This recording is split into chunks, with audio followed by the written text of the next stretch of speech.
Hello everyone. पहाटे 4ला आम्ही आलो आहे आता पुण्यामध्ये. तर एक महिना मी कोल्हापूरमध्ये होते. पूर्ण 1 महिन्याने मी आले पुण्याला आता फायनली. छान वाटते असं काही मी म्हणणार नाही, कारण मला पुणे आवडत नाही. जसं की जे नेहमी बघणार आहेत त्यांना माहिती आहे की मला पुणे अजिबात आवडत नाही, पण यावं लागणारच होतं.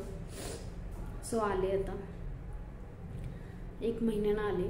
माझ्या एक्झाम वगैरे सुरू असल्यामुळे मी माहेरी थांबले होते कोल्हापूरमध्ये, आणि आता ते फायनली कंप्लीट झाल्यानंतर मी पुन्हा पुण्यामध्ये आले. तर आज पहाटे 4 वाजता आम्ही घरी पोचलो आणि आल्यानंतर झोपलो. जरासं खाऊन दूध वगैरे भूक लागली होती आणि 10 वाजता उठलो आहे आम्ही तिघं पण, मी, बाळांनी, निलेश.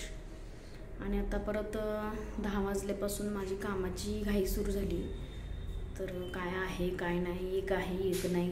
घरात सगळं पाणी पण नाही आहे आता प्यायचं, आणि प्यायचं पाणी इथं सकाळी 6 वाजता येते. तर आम्ही झोपून गेलो आणि पाणी येऊन गेलं. पाणी पण नाही आहे प्यायचं, आणि खर्चाचं पण पाणी नाही आहे. आता खर्चाचं पण पाण्याचं इथं फार प्रॉब्लेम आहे, फार म्हणजे फारच प्रॉब्लेम आहे. चावीला पाणी नाही.